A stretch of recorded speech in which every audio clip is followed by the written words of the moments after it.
Hello everyone, welcome to our expert smart class and this is your social science educator Kajol Sinha here। तो हमने general studies की जो series start की थी उसमें हमने 11 क्लासेस वी हैव डन और उसमें हमने ज्योग्राफी के प्रैक्टिस क्वेश्चन स्टार्ट किए थे, जिसमें मैंने जितने भी इंपॉर्टेंट टॉपिक्स हैं हमारे ज्योग्राफी के लाइक रिवर से रिलेटेड, प्लेट्यूज से रिलेटेड, तो ये सारे टॉपिक्स हम कवर कर चुके हैं। और अगर अभी आप नए हैं हमारे चैनल पे तो आप चैनल पे जाके विजिट करिए और वहाँ से आप बाकी सारी मेरी प्रीवियस वीडियोस देख सकते हैं। बाकी और भी सब्जेक्ट्स की वीडियोस आपको अवेलेबल वहाँ पर दिख जाएंगी। क्लियर है? तो जो हमारा इसमें तो इसमें हमने आगे देखा है कि जियोलॉजिकली जो हिमालयाज है, ठीक है, जियोलॉजिकली का मतलब क्या?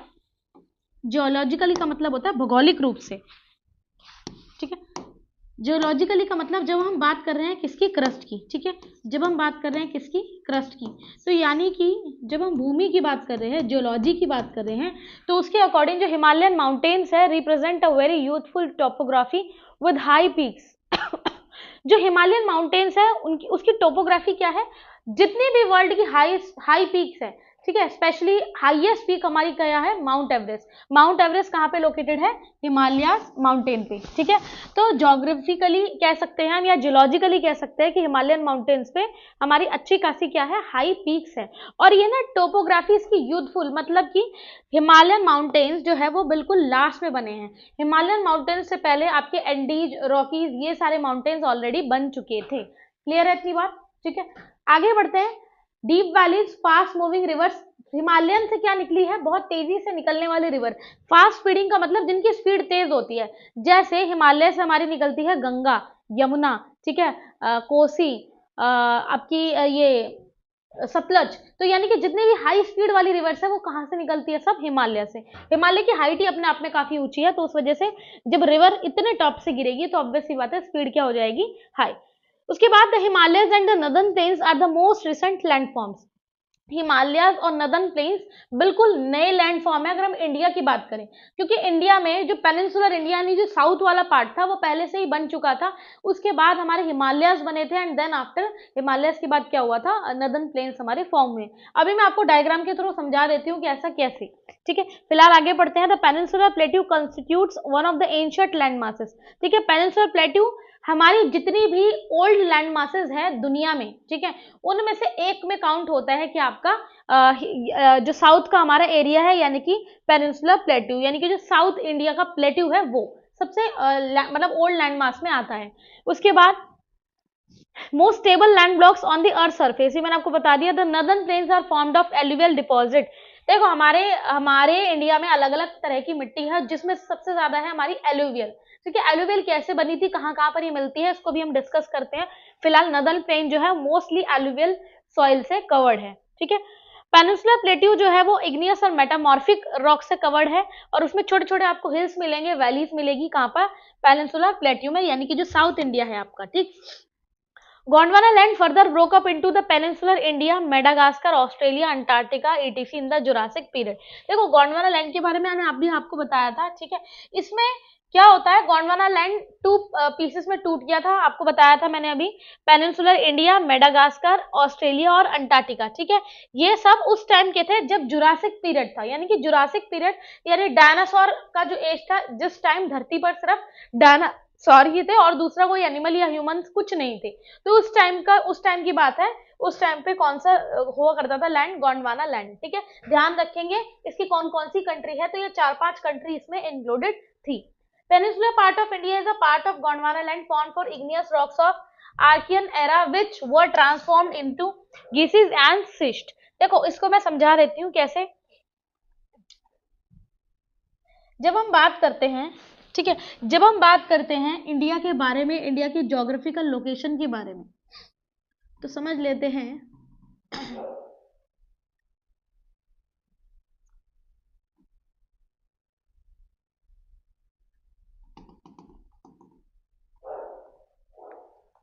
ठीक है। जब इंडिया की ज्योग्राफिकल लोकेशन के बारे में बात होती है तो माउंटेन्स, इंडिया में हमने देखा था कि डिफरेंट काइंड के फिजिकल स्ट्रक्चर है। जैसे बात करते हैं माउंटेन्स के बारे में, ठीक है। माउंटेन्स, ये हिमालयन माउंटेन्स, ये कहाँ पर है? आपके नॉर्थ साइड में, यानी कि इंडिया का जो नदर्न पार्ट है that is totally covered by Himalayan mountains. Clear है इतनी बात? जो सदर्न पार्ट है वो क्या है आपका, ये वाला पार्ट, ये है हमारा प्लेट्यू। दक्षिणी पठार आप इसको कह सकते हो, दक्कन का पठार बोल सकते हो, ठीक है, डेक्कन प्लेट्यू। क्लियर है? तो कहने का मतलब हिमालय हो गया, दक्कन प्लेट्यू हो गया, और उसके बाद क्या है, प्लेन्स। प्लेन्स कैसे है, प्लेन्स हम अलग कलर से बना लेते हैं।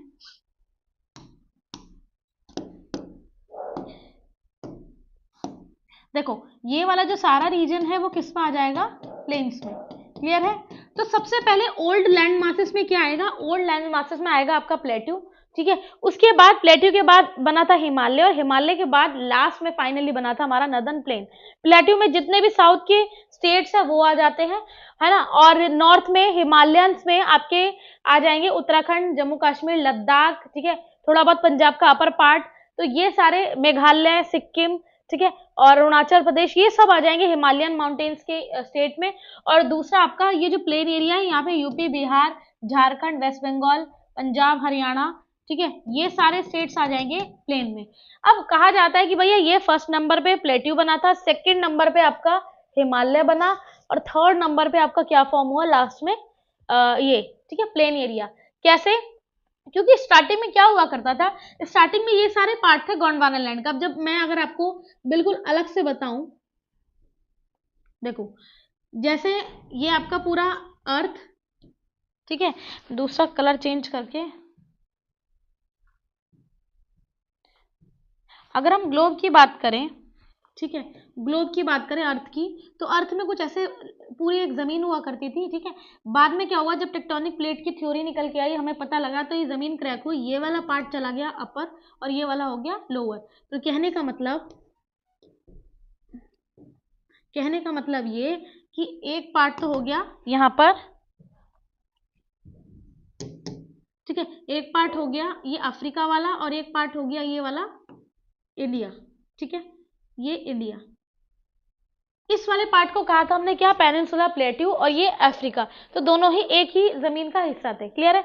जब ये पार्ट नॉर्थ में चला गया और अफ्रीका साउथ में, तो जब ये नॉर्थ में गया तो ये ऊपर टकराया यूरेशियन प्लेट से, ठीक है। ये वाली जो आज आप रशिया, चाइना, ये सब कंट्रीज देख रहे हो, ये किस प्लेट पर थी, यूरेशियन प्लेट पर, ठीक है। यूरेशियन प्लेट से जब ये इंडिया का सदर्न वाला पार्ट टकराया, दोनों के टकराने से क्या हुआ, हिमालयन माउंटेन्स फॉर्म हुए। क्यों? क्योंकि जब भी देखो जो हमारी क्रस्ट होती है ना, जब दो क्रस्ट के टुकड़े आपस में टकराते हैं, ठीक है, तो टकराने के बाद एक ऊंचा उठेगा और एक नीचे जाएगा, सबमर्ज हो जाएगा, धंस जाएगा जमीन के अंदर। तो जो पार्ट ऊपर उठेगा वो माउंटेन को फॉर्म करेगा, और जो पार्ट नीचे धंस जाएगा वो लावा बना देगा, वो धरती के अंदर क्या क्रिएट करेगा, लावा। तो वही चीज हुई, एक पार्ट जब उठता चला गया तो इस तरीके से बीच में हिमालयास बन गए, ठीक है, बीच में ऐसे करके हिमालयास बन गए। यानी कि सबसे पहले जो प्लेट्यू था उसके बाद हिमालयास बने थे, और हिमालय से धीरे धीरे रिवर निकलना स्टार्ट हुई ऐसे करके। क्यों निकलना स्टार्ट हुई? क्योंकि हिमालयास हाइट पे बने थे, और आपको पता ही है जब हाइट पे कोई चीज होती है, कोई भी हम हाइट पे हो तो हाइट पर टेम्परेचर लो होता है, टेम्परेचर लो होगा तो वहां पर पानी जो है वो फ्रीज हो जाएगा, ग्लेशियर्स बनेंगे, ग्लेशियर बनने की वजह से वो क्या हुए, फिर नदियों में कन्वर्ट हो गए। यानी कि ग्लेशियर से फिर क्या निकल के आई, नदियां, और धीरे धीरे ये नदियां इतनी, मतलब इतने बड़े बड़े ग्लेशियर बने हैं। अब देख लो गंगा को ले लो आप, गंगा का पानी कभी खत्म नहीं हो सकता, तो गंगा कहाँ से निकली है, ग्लेशियर से। यमुना कहाँ से निकली है, ग्लेशियर से। इंडस, सतलज, सब ग्लेशियर से। तो कहने का मतलब कि जितनी भी नॉर्थ की मेन रिवर्स है, ये सब कहाँ से बनी है, ग्लेशियर से, ठीक है। यानी कि जो आइस फॉर्म में था वो धीरे धीरे कन्वर्ट हो गया पानी में। और आप पता ही है कि गंगा हो, यमुना हो, इन्होंने सारा का सारा मेन इन्हीं दोनों रिवर ने ये सारा प्लेन्स बनाए। प्लेन्स मतलब जो हम मैदान एरिया है, मैदान में जितने भी स्टेट है, पंजाब, हरियाणा, यूपी, बिहार, ये सारे के सारे स्टेट्स किस नदी के थ्रू फॉर्म हुए हैं, मतलब गंगा और यमुना और इनकी जो जितनी भी ट्रिब्यूटरीज फैली हुई है हमारे प्लेन एरिया में, उनसे। और यही नदियां अपने साथ क्या लेकर आई थी, एलुवियल सॉइल, जलोढ़ मिट्टी, जिस मिट्टी ने किस मैदान को बनाने का किया काम, जो नदन प्लेन है यानी उत्तरी मैदान है उसको बनाने का काम किया। तो जैसे ही ये मैदान बन के रेडी हुआ, वैसे ही अलग अलग स्टेट फॉर्म हो गए, और आज ये स्टेट आप देख ही सकते हो, जितने भी हमारे नदन प्लेन्स के स्टेट है, ये हमारे कैसे बने हैं, एलुवियल सॉइल से, सिल्ट से, और भी अलग अलग चीजें जो ये नदियां बहा कर लाई है, उनसे हमारा जो मैदान है वो बन के रेडी हो। यानी कि अगर मैं पूछूं कि लास्ट में ज्योग्राफिकल मुझे डिवीजन बताओ कि लास्ट में क्या बन के तैयार हुआ, तो पहले तो बना था एक सेकेंड, पहले बना था प्लेट्यू, ठीक है, पठार, उसके बाद फॉर्म हुआ हिमालय, ठीक है, और उसके बाद थर्ड नंबर पे फॉर्म हुआ क्या, उत्तरी मैदान या फिर नदन प्लेन। तो अब आई होप आपको समझ में आया हो कि कैसे, देखो ज्योग्राफी ना मतलब इंटरेस्टिंग है, बहुत इंटरेस्टिंग है अगर आपने एक बार उसको समझ ली, क्योंकि ना ज्योग्राफी में ना इतनी बातें, इतनी चीजें कि रटना रटा कुछ जा नहीं सकता है। किसी के अंदर इतनी सुपर पावर नहीं है किसी के माइंड में कि स्टोरेज लगा दिया मतलब जीबी का, टीवी का, और उसमें सारा स्टोर कर रहे हैं, नहीं। चीज़ों को सिर्फ समझा जा सकता है और उसे रिटेन किया जा सकता है, यही एक फंडा है पढ़ने का। तो ज्योग्राफी में मैंने आपको बता दिया, कहीं से भी क्वेश्चन आएगा तो आप इजीली कर लोगे अगर आपको ये डायग्राम सारा ऐसे ही पता होगा जैसे मैंने बताया। क्लियर है इतनी बात। सीक्वेंस कई बार आता है, एसएससी सीजीएल के एग्जाम में भी कई बार आता है कि सीक्वेंस बता दो कि कौन सी ज्योग्राफिकल चीज पहले बनी थी। तो पहले प्लेट्यू आया था, फिर हिमालय आया था, और उसके बाद जितने भी हमारे यूपी बिहार वगैरह ये सारे स्टेट है वो बिल्कुल लास्ट में बने हैं। इसलिए आपने देखा होगा कि साउथ जो है ना हमारा वो सबसे पुराना है। साउथ में आप ये देख लो, जो साउथ की धरती है, इसलिए साउथ के अंदर से कहा जाता है मिनरल्स ज्यादा निकलते हैं, जो साउथ की जमीन है। क्यों? क्योंकि जमीन जितनी पुरानी रहेगी, प्लेट्यू पठार रहेंगे, उतना ज्यादा ना वो टेम्परेचर की वजह से, टाइम बीतने की वजह से उतना उसके अंदर से मिनरल्स बनते जाएंगे। मिनरल्स यानी कि मिनरल्स अलग अलग ले लो आप, पेट्रोलियम ले लो, है ना, सोना चांदी, ये सारी चीजें, डायमंड। डायमंड हमारी गोलकुंडा की जो माइन है वो भी कहाँ पर है, जो हीरे की खान है वो भी हमारे साउथ में है। तो इस तरीके से मैंने आपको बता दिया कि कैसे मिनरल्स बनते हैं, कहाँ कहाँ पे ये मिलते हैं। तो कुछ नहीं करना होता ज्योग्राफी, इसलिए मेरा शुरू से ही फेवरेट सब्जेक्ट रहा है, क्योंकि इसमें हमने याद कम करना पड़ रहा रहता है और इसमें हमें समझना ज्यादा रहता है, जिससे कि सारे क्वेश्चन हमारे सॉल्व हो जाए। क्लियर? चलिए नेक्स्ट हम बात करते हैं अब ये हिंदी में है, ठीक है, जिनको पढ़ना है पढ़ लीजिएगा। सारी चीजें मैंने आपको हिंदी इंग्लिश दोनों में बताई है अभी, तो आप ये देख लेना। जलोढ़ निक्षेप का मतलब होता है जो हमारी एलुवियल सीड्स होते हैं, ठीक है। ये हिंदी के कुछ वर्ड्स है, ना समझ में आया तो इंग्लिश में देख लेना, मैंने आपको बता दिया, ठीक है। आगे बात करते हैं हम नदन माउंटेन रेंजेस के बारे में। अब देखो नदन माउंटेन रेंजेस में मैंने आपको बता दिया मेनली कौन है, हिमालयस है। अब देखो हिमालयस जो है वो stretching over the northern borders of India. India का नदन बॉर्डर कौन बनाते हैं? हिमालयस बनाते हैं। Are geologically young, geologically young है, मैंने आपको बता दिया कि वर्ल्ड में जितने भी माउंटेन्स बने हैं, जैसे आपका एंडीज माउंटेन है, रॉकीज माउंटेन है, अलग अलग कंट्री में अलग अलग माउंटेन है, तो उसमें जो सबसे नया है, जो यानी कि बहुत लास्ट में बना है, नया का मतलब ऐसा नहीं कि अभी 2-4 दिन पहले बना है, मतलब बना तो कई हजार साल पहले है, लाखों साल पहले। लेकिन Himalayas in comparison to other mountains it is formed very मतलब it is formed a later stage, in a later stage, बहुत बहुत बाद में जो है आपका हिमालयन माउंटेन बनके तैयार हुआ है। क्लियर है इतनी चीज? ये कैसा है? फोल्डेड माउंटेन है। इसका अगर हम स्ट्रक्चर देखेंगे तो हिमालय का सीधा स्ट्रक्चर नहीं है, फोल्डेड है। कहीं पर हाई पीक है, कहीं पर लो पीक है, और इस तरीके से फोल्डेड है।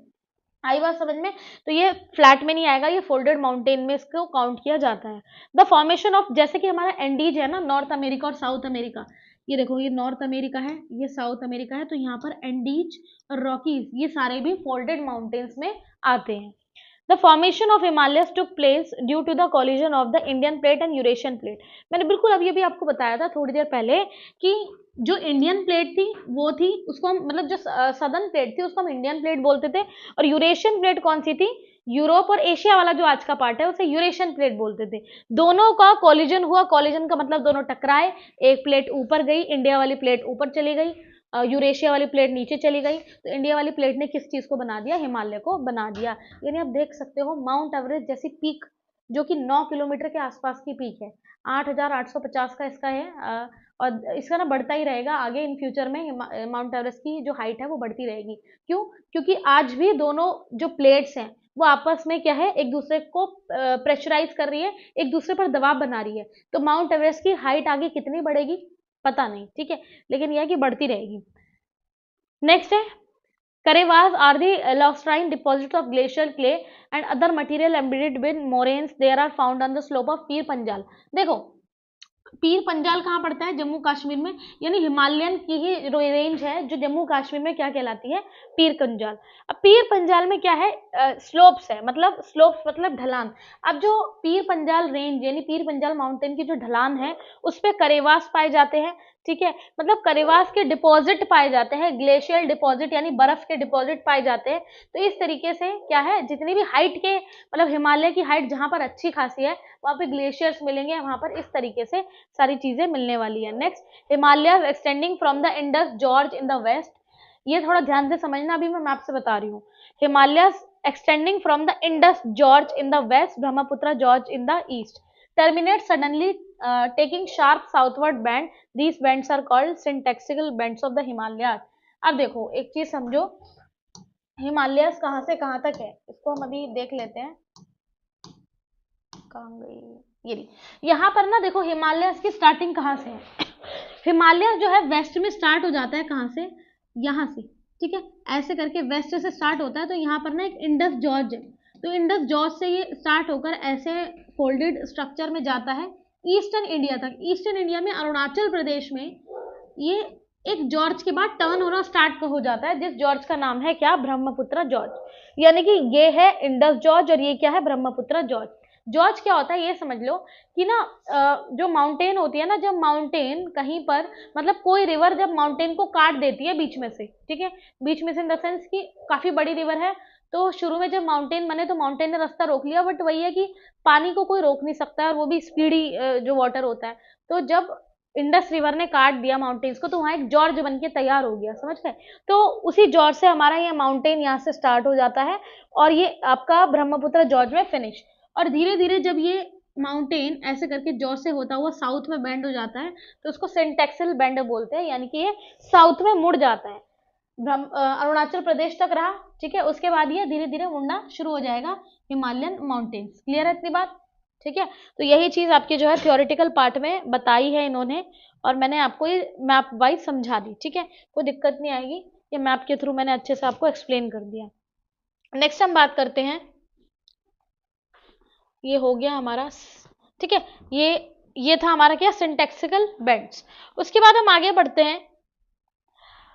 देखो यही चीज मैंने आपको बताई, पश्चिम में सिंधु घाटी से लेकर पूर्व में ब्रह्मपुत्र घाटी तक ये पूरा जो हिमालय है वो फैला हुआ है, और साउथ में ये मोड़ लेता है, और मोड़ लेने के बाद फाइनली ये एंड हो जाता है कहां पर, आपका म्यांमार की साइड में। क्लियर है, चलिए नेक्स्ट हम बात करते हैं।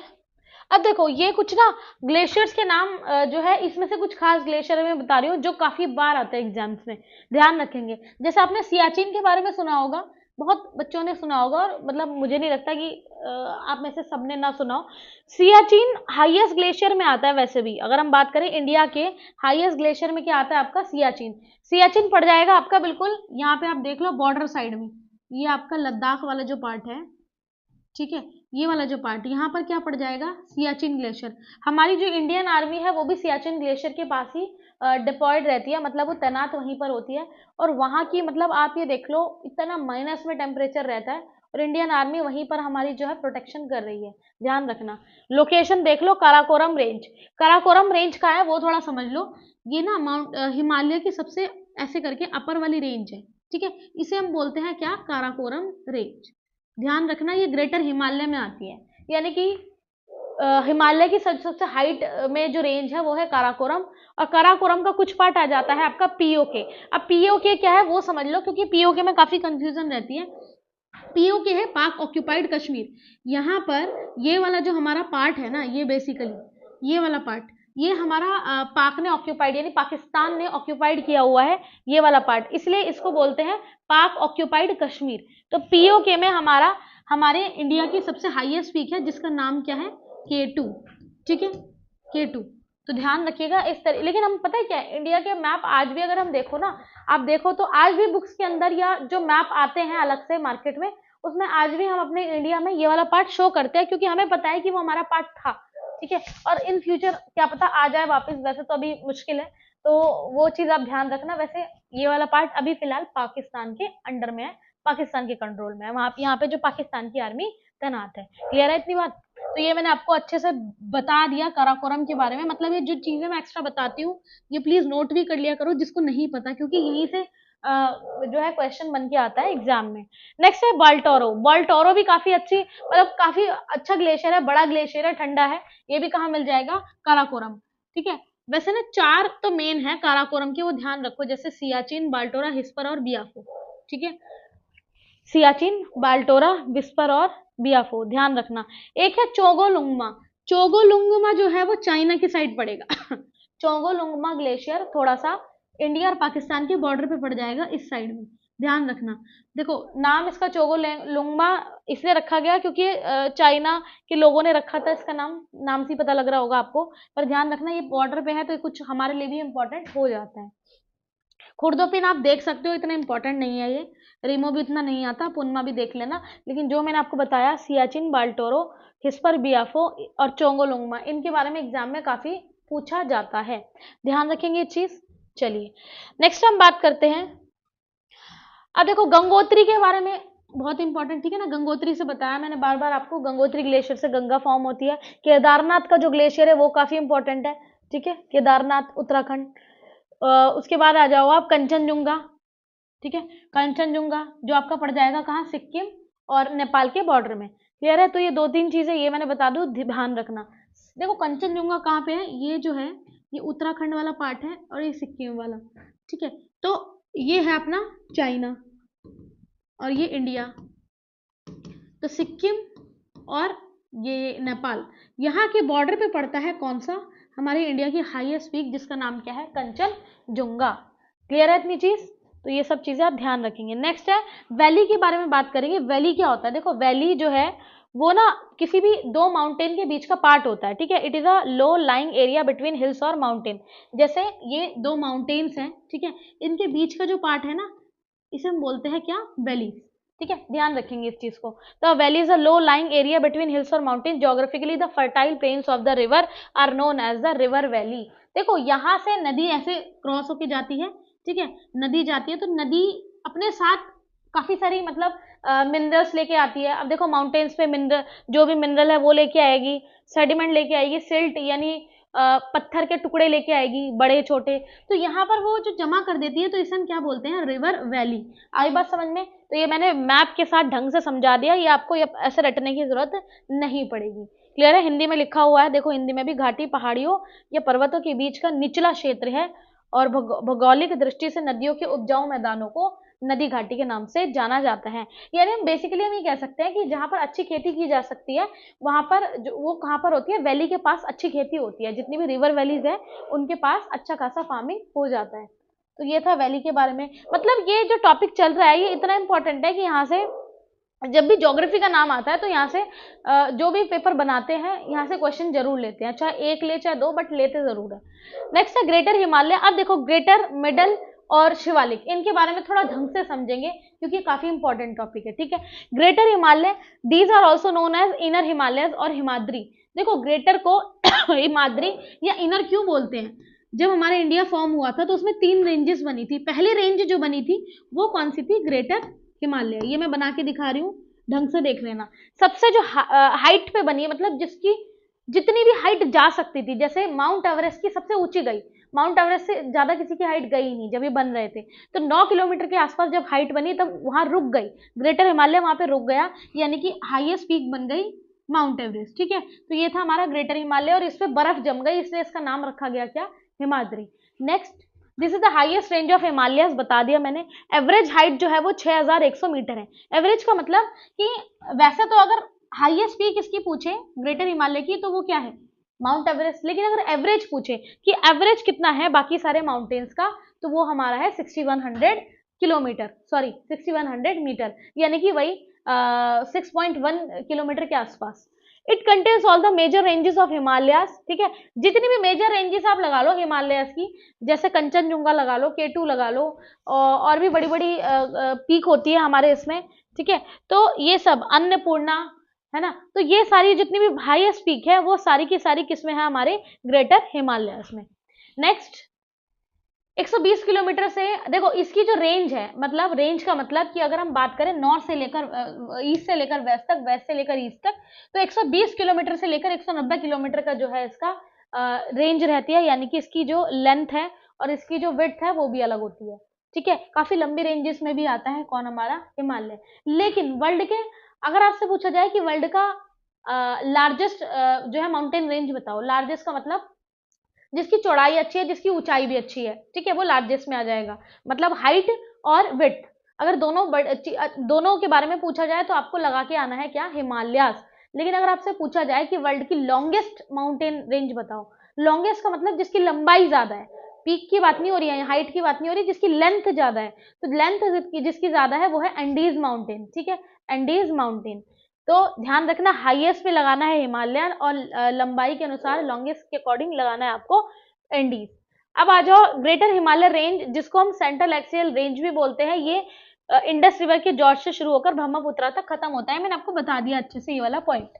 Next point, almost all the lofty peaks of the world are located in this. Lofty का मतलब काफी जो हाईएस्ट पीक है, जैसे नंदा देवी सुना होगा आपने, है ना, नंगा पर्वत, कामेत, नामचा बरवा, ये सारे के सारे हाईएस्ट पीक्स में आते हैं, वर्ल्ड के भी हाईएस्ट पीक्स में आते हैं ये सारे। तो ये सारे कहाँ है? ग्रेटर हिमालयस में। इतनी चीज क्लियर हो गई। ग्रेटर हिमालयस के बाद ना दूसरे जो हिमालयस, मतलब हिमालय का ही सेकेंड पार्ट, वो कौन से है? मिडल हिमालयस या लेसर हिमालयस। मिडल हिमालयस क्या है? मिडल हिमालयस की हाइट ग्रेटर से थोड़ी छोटी है, बहुत छोटी नहीं है बट ग्रेटर से छोटी है। जैसे कि इनको हिमाचल हिमालयस भी बोलते हैं। ज्यादातर आपको जितने भी मिडल हिमालयस है वो हिमाचल में देखने को मिलेंगे। और आपने ये भी चीज नोट की होगी कि हमारे जितने भी टूरिस्ट हिल स्टेशन होते हैं, यानी कि टूरिस्ट जहाँ पे जाना ज्यादा पसंद करते हैं, जितने भी इंडिया के टूरिस्ट है या बाहर के टूरिस्ट है, वो लोग इन्हीं प्लेसेस पर जाते हैं, जैसे शिमला, कुल्लू मनाली, राधी खेत, जितने भी टूरिस्ट प्लेस बने हुए हैं वो सारे कहाँ पर है? लेसर हिमालय में, ठीक है, उत्तराखंड में है और हिमाचल में है। तो लेसर हिमालय पूछा जाता है कई बार एग्जाम में कि जितने भी टूरिस्ट प्लेस है, in which Himalaya tourist places are located, या tourist hill station are located. तो आपको लगा के आना है, ऑप्शन में दिया रहेगा ग्रेटर, लेसर या शिवालिक, या नन ऑफ दीज।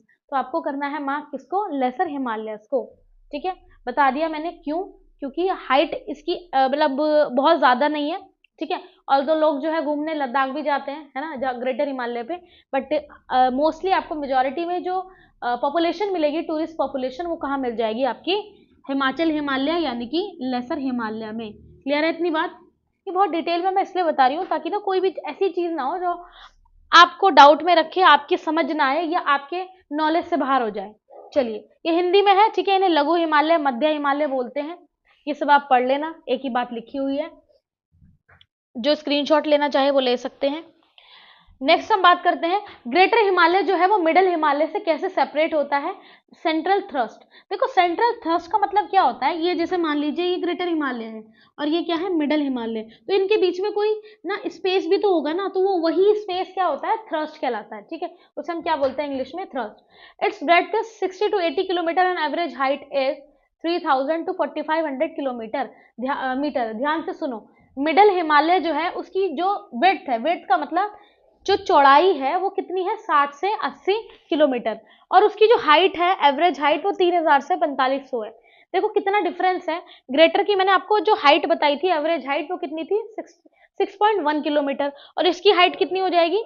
3 किलोमीटर से 4.5 किलोमीटर। तो थोड़ा सा मतलब डिफरेंस ज्यादा बैठ रहा है, तो इसलिए जस्ट आधी हो जाती है ग्रेटर हिमालय की, यानी लेसर हिमालय की जो हाइट है इससे थोड़ी सी कम हो जाएगी। क्लियर है इतनी बात? Some peaks in this range are more than 5000 meter. कुछ पीक्स ऐसी भी है जो 5000 मीटर से ज्यादा है, ठीक है। और कुछ नदियां ऐसी है जो बहुत गहरी जॉर्ज बनाते हैं, डीप जॉर्ज, ठीक है। जॉर्ज का मतलब कि वो नदी जहां से बह के गई है वहां क्या बन जाएगा? उस माउंटेन के बीच में जॉर्ज बन जाता है। Next, famous Doons. Famous Doons जितने भी है वो मिडल हिमालय में ही मिलेंगे, जैसे देहरादून, कोटली दून, पाटली दून, द्वार और में हरिद्वार आता है। अब देखो देहरादून का सीन सुन लो। दून क्यों लगा हुआ है? क्योंकि दून हमारा जोग्राफिकल फीचर होता है। दून क्या होते हैं? दून क्या होते हैं? आपने देहरादून ही सुना होगा और बहुत कम लोगों ने कोटली दून और पाटली दून सुना होगा।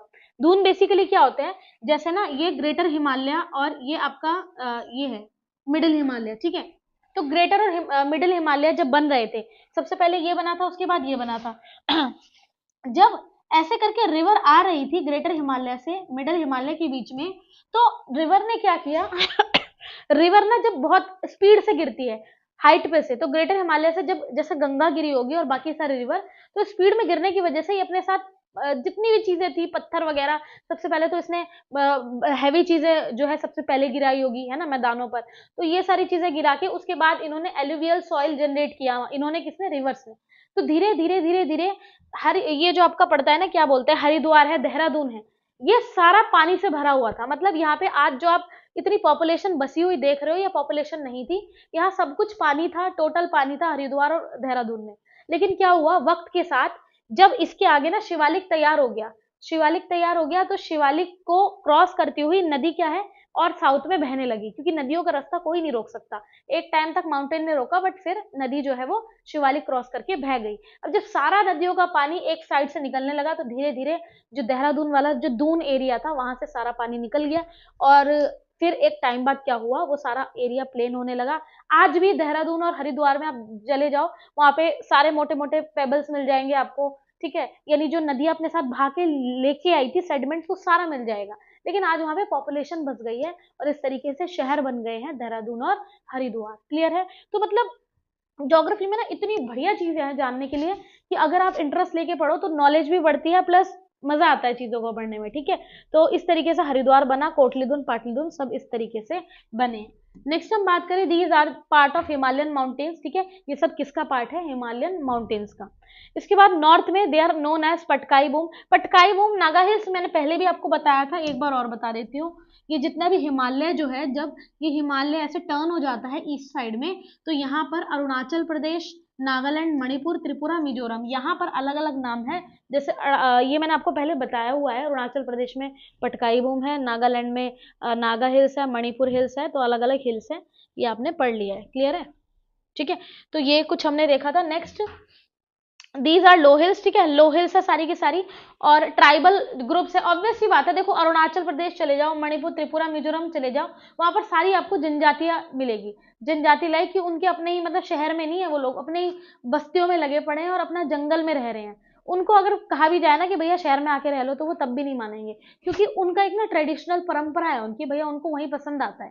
तो इस तरीके की जनजाति आपको कहाँ मिल जाएगी? मणिपुर, त्रिपुरा, मिजोरम साइड में। क्लियर है? तो most of these ranges are separated from each other. ठीक है, ये मैंने आपको बता दिया, मणिपुर, मिजोरम सब अलग अलग रेंज है। नेक्स्ट हम बात करते हैं हिंदी में, देख लीजिएगा। ठीक है, हिंदी में जिसको देखना है मैं एक बार दिखा देती हूँ, तो हिंदी में सारा कुछ गिवन है, स्क्रीनशॉट ले सकते हो। क्लियर है? तो ये सारी बातें देख लेना। नेक्स्ट, अब देखो बात करते हैं, Mizoram is also known as a molasses basin. Mizoram को क्या कहते हैं? मोलासिस बेसिन भी कहते हैं। और ये बना कैसे है? सॉफ्ट अनकॉन्सोलेटेड डिपॉजिट, यानी कि जो मिजोरम बना है वो जितना भी अनकॉन्सोलिडेटेड, मतलब जो बिखरा हुआ जितना भी डिपॉजिट था, उससे बना है आपका क्या? Mizoram. Divided into two seas, Arabian on the west और bay of Bengal on the east. ठीक है, मिजोरम देखो यहाँ पे हम देखेंगे। ठीक है, अब यहाँ पे देखो अरेबियन सी और आपका बे ऑफ बंगाल कौन सा है? ये साउथ पार्ट। ठीक है, यहाँ पर आपका सारा आ जाएगा अरेबियन सी, और यहाँ पर क्या आ जाएगा? बे ऑफ बंगाल। ठीक है, बीच में ये काट दिया है। Time along the standard meridian of India passing through Mirzapur और उत्तर प्रदेश टेकन है, ये मैंने आपको बता दिया था। ठीक है, वहां से आप देख लेना। नेक्स्ट है इंडिया और वर्ल्ड के बारे में बात करेंगे कि इंडिया और वर्ल्ड का क्या कनेक्शन है। ट्रेडिंग कनेक्शन बहुत बड़ा था पहले और आज भी है। ठीक है, बाकी भी हमारे फ्रेंडली रिलेशन है हमारे वर्ल्ड के साथ, पहले कैसे थे और आज कैसे है वो देख लेते हैं। जोग्राफिकली कैसा है? The Indian landmass has a central location between the east and west. जो इंडिया का जो एक लैंडमास है, इंडिया की जो जमीन है, वो दोनों तरीके के लिए सूटेबल है, मतलब जोग्राफिकली बड़ी सही लोकेशन है इंडिया की, क्योंकि हम ईस्ट से भी हम क्या कर सकते हैं? ट्रेड, और हम वेस्ट साइड से भी वेस्टर्न कंट्री से क्या कर सकते हैं? ट्रेड कर सकते हैं। The trans Indian ocean routes connect the countries of Europe in the west. West में हम यूरोप से कर रहे हैं और ईस्ट से हम एशिया से कर रहे हैं। No other country has as a long coastline. और किसी भी कंट्री के पास इतनी बड़ी कोस्टल लाइन नहीं है जितनी की बड़ी हमारे पास है। ये सारी ये जो कोस्टल लाइन है ये काफी बड़ी है हमारे पास। क्लियर है? 7000 समथिंग की, 7516 की कोस्ट लाइन है। उसके बाद India's contact with the world have continued through the ages. India के जो वर्ल्ड के साथ कॉन्टेक्ट रहे हैं ना, वो बहुत बहुत पुराने हैं। जब मैं अभी आपको हिस्ट्री पढ़ाऊंगी तो हिस्ट्री में हम देखेंगे कि ना मतलब इवन आप ये यकीन करो कि इंडस वैली सिविलाइजेशन जो इंडिया की सबसे पहली शहरी सिविलाइजेशन थी, है ना, जो बिल्कुल सिविलाइज्ड लोग थे जिसमें, तो वहां भी रोमन एम्पायर के मतलब जो रोमन मतलब ग्रीस कंट्री जो ईस्ट में पड़ती है, वहां के सिक्के देखने को मिले हैं हमारे कहाँ पर? इंडिया में। तो रोम के सिक्के हमारे इंडिया में इतने हजार साल पहले देखने को मिले। तो इससे एक चीज ना प्रूव हो जाती थी, इससे ये चीज प्रूव होती थी कि इंडिया वाले ग्रीस कंट्री के साथ ट्रेड करते थे, यानी हमारा सामान वहां बिकता होगा, तब जाके वहां के जो कॉइन्स है वो हमें मतलब हम कमाते थे। ठीक है। तो यानी ट्रेडिंग बहुत बहुत पहले से चल रही थी इंडिया की वर्ल्ड के साथ, हमारे रिलेशन अच्छे रहे हैं, फ्रेंडली रहे हैं ट्रेडिंग में भी और वैसे भी वर्ल्ड में अलग अलग कंट्रीज के साथ। और वैसे भी आपने देखा होगा अब तक वर्ल्ड वॉर फर्स्ट हुआ है, वर्ल्ड वॉर सेकंड हुआ है, दोनों ही वर्ल्ड वॉर में कहीं इंडिया का नाम नहीं है, क्योंकि इंडिया ने ऐसी कोशिश नहीं की कि किसी की टेरिटरी को कब्जाया जाए। जैसे यूएसए रहा है उसमें वर्ल्ड वॉर में इन्वॉल्व, आपका यूरोप रहा है, इंग्लैंड तो खैर इंग्लैंड की वजह से सारे युद्ध होते थे, क्योंकि इंग्लैंड ने इवन अमेरिका को भी अपनी कॉलोनी बनाया था, अगर आपको याद हो या आपने कभी पढ़ा हो, तो अमेरिका भी यूएसए भी एक टाइम पे किसकी कॉलोनी था, यानी किसका गुलाम था, इंग्लैंड का। फिलहाल आज तो उसका अलग ही एक है ना, अलग ही फेज है यूएसए का। और यूएसए आज चाहता है कि मेजोरिटी में कंट्रीज उसके अंडर हो जाए, यानी कि अच्छी खासी एक पहुंच हो जाए यूएसए की, ऑल्दो है। अब देखो क्या होता है आगे। फिलहाल खैर India's contact with the world have continued, ये बता दिया मैंने। स्पाइसेस देख लो, हमारे स्पाइसेस, हमारे मुस्लिन, मुस्लिन क्या होता है, मुस्लिन कपड़े का नाम होता है, मतलब एक तरीके का कपड़ा है मुस्लिन। और मुस्लिन ना उस टाइम का बड़ा फेमस कपड़ा था, उस टाइम पे मुस्लिन पर कारीगरी की जाती थी, और काफी मतलब पूरे वर्ल्ड में मिलता नहीं था जल्दी से मुस्लिन, हमारे यहाँ मिलता था अहमदाबाद साइड में, मतलब जो हमारा गुजरात अहमदाबाद साइड है। तो स्पाइसेस हमारे यहाँ केरला के बहुत अच्छे हैं, मसाले ले जाते थे लोग हमसे, है ना, मुस्लिन ले जाते थे, हमारे मर्चेंडाइज, ये सारी चीजें हमारी काफी फेमस थी, और हमारी ये सारी चीजें बाहर जाती थी, लोग काफी पसंद करते थे और हमारे साथ ट्रेड करते थे। On the other hand the influence of Greek sculpture and the architectural styles of domes, हमारे यहाँ क्या था कि जो हमारे यहाँ आप साउथ में देख लो कि अलग अलग मंदिर जितने भी साउथ में मिलेंगे उनका एक ही स्टाइल है, मतलब साउथ के जितने भी आप टेम्पल्स देख लो उनका अलग स्टाइल है। अब हमारे यहाँ ऐसे कुछ मतलब राजा महाराजा रह चुके हैं मुस्लिम एम्पायर में भी, जिन्होंने मतलब डोम टाइप में बनवाया है, जैसे गुम्बद टाइप में काफी स्ट्रक्चर बनाए हैं, तो यानी कि हमने ग्रीस कल्चर को भी अपनाया है। ठीक है, ग्रीस कंट्री में ये सब चीजें होती थी, हमने, हमारा इंडिया हमेशा से ही हर चीज को अपनाने वाला एक एक्सेप्टेबल कल्चर रहा है, हर धर्म का पर्सन हमारे यहाँ घुला मिला है, हर चीज हुई है, बस कुछ लोग तो आए हैं देखो पॉलिटिकली जिन्होंने तोड़ने का काम किया है, बाकी इंडिया शुरू से ऐसा था, भाईचारे यानी ब्रदरहुड ज्यादा था इंडिया में। इवन कि लोगों को बहुत प्रॉब्लम होती थी बाहर से कि इंडिया में इतना भाई भाईचारा क्यों है, लड़ाई क्यों नहीं हो रही है, और आखिरकार हो ही गई। खैर फिलहाल यहाँ चलते हम, मतलब मैं आपको ज्योग्राफी के साथ साथ हिस्ट्री भी इसलिए पढ़ा रही हूँ ताकि आप रिलेट कर सको चीज़ों को, है ना, मज़ा इसलिए आता है क्योंकि ये सब कुछ इंटर रिलेटेड है। फिलहाल हमारे यहाँ डोम्स मिले, वेस्टर्न एशिया का कल्चर हमने अपनाया, ठीक है, तो ये सारी चीज़ें हमारी जो है इंडिया के थी। नेक्स्ट हम बात करें, ये आपने हिंदी में देख लेना, किसी को स्क्रीनशॉट लेना है ले सकते हैं, ठीक है, ये सारा हिंदी में लिखा हुआ है। नेक्स्ट अब बात करते हैं, बस थोड़ा सा ही बचा है, थोड़ा सा लंबा जरूर जाएगा क्योंकि यहाँ से ये इंपॉर्टेंट था, इससे थोड़ा सा जाना इसका जो है ऑब्वियस है। वो तो इंडिया के जितने भी नेबर्स है वो ध्यान रखेंगे, अब छोटा सा टॉपिक है ये, 29 स्टेट, थोड़ी फैक्चुअल चीजें हैं, ये देखो आपको रटनी पड़ेगी, इसके लिए मेरे पास कोई ट्रिक नहीं है। 29 स्टेट, अब तो देखो कितने करंट में स्टेट्स है वो आप देख लेना करंट के अकॉर्डिंग, ठीक है, स्टेट्स देख लो, यूनियन टेरिटरीज देख लेना कितनी है, क्योंकि करंट में चीजें चेंज होती रहती है। India shares it land bound, हमारी जो हमारा इंडिया कितने कंट्रीज के साथ जो है वो बॉर्डर शेयर करता है और कितने के साथ नहीं करती। देखो अगर नेबर कंट्रीज के बारे में पूछा जाए ना, तो नेबर तो हमारे पास, देखो नेबर कितनी हो जाएगी, ये सपोज ये इंडिया है ना, ये हो जाएगा पाकिस्तान, अफगानिस्तान, चाइना, नेपाल, भूटान, म्यांमार, बांग्लादेश, श्रीलंका, कितनी हो गई, 1 2 3 4 5 6 7 8, 8 हमारे पास नेबर कंट्रीज हो गई। लेकिन अगर आपसे पूछा जाए कि हम बॉर्डर किसके साथ शेयर करते हैं, तो बॉर्डर हम 7 के साथ करते हैं, 8वें के साथ नहीं करते। क्यों? क्योंकि श्रीलंका के साथ हमारी लैंड बाउंड्री कनेक्टेड नहीं है, श्रीलंका और हमारे बीच में पानी है, यानी वाटर रूट है जिसका नाम है पाक स्ट्रेट, तो श्रीलंका को हटा देना जब आपसे पूछा जाए लैंड बाउंड्री वाली बात, और अगर आपसे नेबर कंट्री पूछा जाए तो आप ऐड कर देंगे। तो ये सब मैंने आपको बता दिया, पाकिस्तान, अफगानिस्तान ये पढ़ लेना, चाइना, नेपाल, भूटान ये सब आप पढ़ लेना। नेक्स्ट है physical features of India. Physical feature क्या है, मतलब इंडिया की फिजियोग्राफी कैसी है, इंडिया का स्ट्रक्चर जो है क्रस्ट का वो कैसा है वो देख लो आप, ये वैसे हमने सारा पढ़ लिया है। It is the outcome of structure, process and stage of development, the land of India exhibit great variation. हमारे इंडिया में एक खासियत है, वो खासियत क्या है कि जितने भी देश हैं उन देशों में, किसी देश में या तो बहुत गर्मी है या बहुत सर्दी है, या कहीं पर सिर्फ माउंटेन ही माउंटेन है, कहीं पर डेजर्ट ही डेजर्ट है, कहीं पर सिर्फ बर्फ ही है, ठीक है, कहीं पर आइलैंड ही है। लेकिन हमारे इंडिया में अकेले, मतलब पूरे वर्ल्ड में ये एक ऐसी कंट्री है जहाँ पे 6 के 6 फिजिकल फीचर हम इंडिया वाले फेस करते हैं। जैसे नॉर्थ में चले जाओ अपर में, तो वहाँ आपको हिमालयाज़ मिल जाएँगे, यानी माउंटेन मिल जाएँगे। आप थोड़ा-सा नॉर्थ से नीचे आ जाओ साउथ में, उधर आपको प्लेन एरिया में आपको सारे मतलब आपको एक ऐसे स्टेट मिलेंगे जहाँ पर मॉडरेट क्लाइमेट है, सर्दी में ठीक-ठाक सर्दी है और गर्मी में भी ठीक-ठाक, ठीक है? और आपका साउथ में चले जाओ, साउथ में आपको प्लेट्यू मिल जाएँगे, पठार जो होते हैं। साउथ में बहुत ज़्यादा देखो सर्दी नहीं होती साउथ में, मैं आपको सही बताऊँ तो। बहुत हाई अगर कभी दिसंबर जनवरी में बहुत ज़्यादा टेम्परेचर लो गया तो कभी वहाँ पे स्वेटर पहनते हैं लोग, वरना साउथ में नहीं पहनते हैं। तो यानी कि हर तरीके की फिजिकल फीचर हमारे पास है इंडिया में, वही यहाँ पे बताने की कोशिश है। इन्हीं वजह से हमारे यहाँ रिसोर्सेज भी काफ़ी सारे हैं, ठीक है? माउंटेन की वजह से हमारे पास पानी अच्छा खासा है ना? पानी की कोई कमी नहीं है। जैसे यहाँ पर आपका सऊदी अरब में पानी की काफ़ी कमी है। आप वेस्ट साइड चले जाओ पाकिस्तान से और आगे, पानी की मतलब वहाँ पे पानी काफ़ी महँगा है ना? पेट्रोल वहाँ पे ऑल्दो सस्ता है। तो ये सारी चीज़ें हमारे लिए अच्छी है, हमारे लिए एडवांटेज है क्या।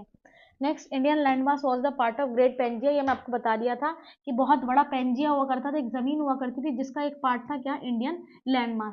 मतलब इंडियन लैंडमास का जो आज आप एक स्ट्रक्चर इंडिया का देखते हो वो ऐसा नहीं था, वो पेंजिया से निकल आया था, वो गोंडवाना लैंड से निकल के आया था, तब जाके एक ऐसा ट्रायंगल शेप का हमारा इंडिया बना है। दो पार्ट्स में टूटा था, कार्बोनिफेरस पीरियड और due to the force of gravity, gravity वगैरह फोर्स की वजह से ये सब टूटते रहते थे, जुड़ते रहते थे, ठीक है। उस टाइम तो कुछ नहीं था, हम लोग थे नहीं, कोई जानवर था नहीं, तो यही चीज होती थी, पेंजी आपस में टूटते थे, टकरा के फिर मिलते थे।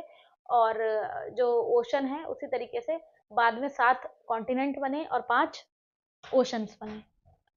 तो फाइनली हम लास्ट टॉपिक पे आ जाते हैं। ये लास्ट टॉपिक था हमारा, ये हिंदी में आप देख लीजिए, सारा समझा दिया मैंने, ठीक है। तो एक बहुत बहुत important chapter physiography of India, हमारे ज्योग्राफी का, वो बहुत अच्छे से हमने कवर अप किया है, बहुत डिटेल में मैंने आपको बताने की कोशिश किया, बहुत सारी चीज़ें बताई है। आई होप जो पहली बार देख रहे हैं उनको थोड़ा सा रहेगा, मतलब पहली बार जो ज्योग्राफी पढ़ रहे हैं, अदरवाइज बहुत सही है, बहुत इंटरेस्टिंग है, मज़ेदार तरीके से पढ़ो। कुछ एक दो वीडियो में फिनिश होने वाली है ज्योग्राफी। ओवरऑल ज्योग्राफी के काफ़ी सारे हमने इंपॉर्टेंट टॉपिक्स कर लिए हैं। बाकी अगर आप पहली बार देख रहे हैं चैनल पे, तो आप चैनल को पहले सब्सक्राइब कर लो, जिससे आगे जितने भी मैं वीडियोस अपलोड करूँगी वो सारी की सारी आपको शो हो जाएगी नोटिफिकेशन बार में। बाकी आप पहली बार देख रहे हैं तो अपना आराम से प्लेलिस्ट पे जाके बाकी सारी चीज़ आप चेकआउट करो। मिलते हैं नेक्स्ट वीडियो में एक नेक्स्ट टॉपिक के साथ, तब तक ख्याल रखिए अपना। All the best.